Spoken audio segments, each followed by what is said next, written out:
Hey everybody, in this section we're going to cover part 1 of how to succeed. In this section we'll give you some very practical tools for how to succeed in leading your Connect group this semester. For part 1 we're going to cover how to have a great first night. I'll be sharing some tips for how to have a great first meeting of the semester, but first we need to talk about why it's important. The first meeting really sets the tone for the rest of the semester of your Connect group. The first meeting gains momentum for your group, and it can either excite people in your group or it can deter them, especially if your group is new and you don't have any pre-existing members in your group. Think about it like a first date. The first date is taken very seriously. Whenever you go on a first date, you spend a lot of time preparing. You're thinking about where you're going to go, the activity you're going to do. You want to find the perfect outfit. You want to make sure you look great. You're going to spend time thinking about what you're going to talk about. There's a lot of weight when it comes to the first date, because if you don't have that great of a first date, you won't have the opportunity to prove yourself even more so in the next dates to come. Think about your first meeting with your Connect group like a first date. Now, I don't want this to scare you. I want it to encourage you and excite you, because if all of what I said is true, then this first meeting can really help you gain momentum with your group. It's also really important for every Connect group to start on the same week of the beginning of the semester.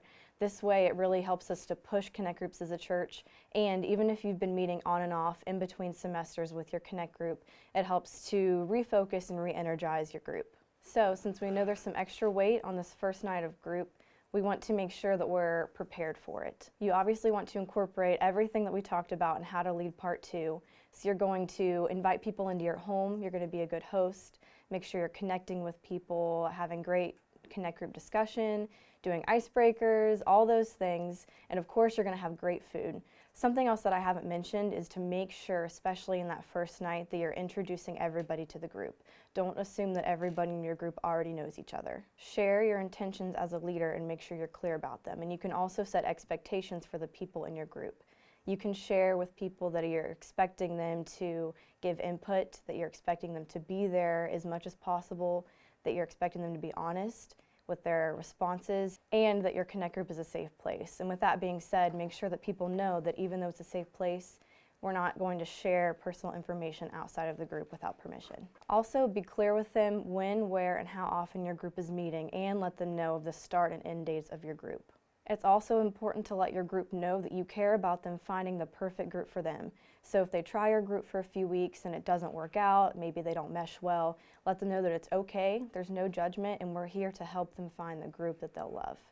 Other than that, just be yourself, let people get to know you, and be assured that you're going to have a great first meeting. For part 2 of How to Succeed, we'll be sharing some tips with you on how to do things like download discussion questions, take attendance, and fill out childcare compensation forms. A major resource for you as a Connect group leader is our Leader Resources page on Center Branch's website.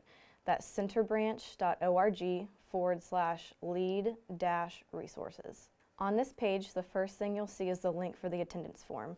Now, taking attendance may not seem like a big deal, especially because you have so many other things on your plate as a Connect group leader, but taking attendance is really going to help you and your hub leader feel the pulse of how your Connect group is going. Without attendance reports, it can be really difficult for your hub leader to know not only how often your group meets, who's meeting with your group, or if there's any available spots, but it also makes it hard to know who's consistently showing up for Connect groups. So let's say on Sunday morning, Cindy signs up for a Connect group through her Connect card. We have her on the roster, but without the attendance report, we don't actually know if she's showing up. So maybe she started coming for 3 weeks and then we didn't see her for a while. Maybe she showed up one more week and then completely stopped coming. From the roster's side of things, all we know is that she signed up for the group, and to us it seems like maybe she's plugged in, she's doing well, she's going to the group. Keeping track of attendance also helps us track progress. As we've said before, as our church is growing, our Connect group ministry also needs to grow. How amazing would it be to be able to look back over the past few years and see that our attendance rate has been going up every year in our Connect groups? If we really keep track of attendance, we'll be able to see those numbers and keep track of those wins.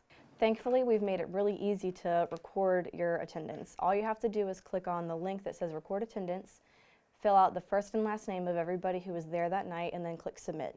That would even be something that would be great for your assistant to do if you have one. Next on that page, you'll see the Discussion Questions tab and a Leader Notes tab on the right side.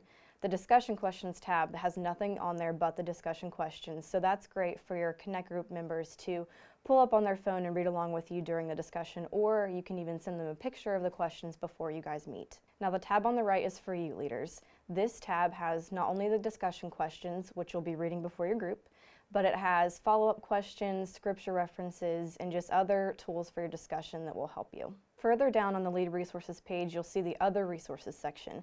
This will have links to books that we recommend for Connect Group leadership, upcoming events in our church and in the community that could give you ideas for social outings, and links to leadership tools, discussion tools that will help you throughout the semester. The content's always going to be changing in this group, so make sure you check back from time to time. Finally, there will be a Child Care Reimbursement tab. This tab will take you to the form that needs filled out every time you use child care for your group. Now, whether you decide to provide child care for your group is up to you, but it's something that you should think about before your first meeting so that your members know what to expect. If you're not able to provide child care at your group, another option is to have the person in need of child care find a sitter on their own, and you can have them fill out the form to reimburse that babysitter. Now, with that being said, the babysitter's normal fees won't apply. You still have to use the chart on our reimbursement form, and once the form is filled in and completed and sent in to us, the check will be sent out within 2 to 4 weeks. Now, this might be your most important resource, and I haven't mentioned it yet, but make sure you guys are reaching out to your hub leader. We'll have a hub meeting once every Connect Group semester, and think of this as your Connect Group. Your hub leader is your small group leader. This is the person that you can reach out to if you have any questions about your group. Maybe you're going through a tough time with your group. Maybe you just need someone there to support and encourage you. That's what your hub leader is for. Don't be afraid to reach out to them if you have any questions, need any advice, or just need reassurance. Well, that concludes the section on how to succeed, which means you've completed all of the video training for Connect Group leadership. We're so excited for you, and we hope that these videos can at least help you get started and feel equipped to lead your group. Thanks for watching, and we'll see you at the retreat.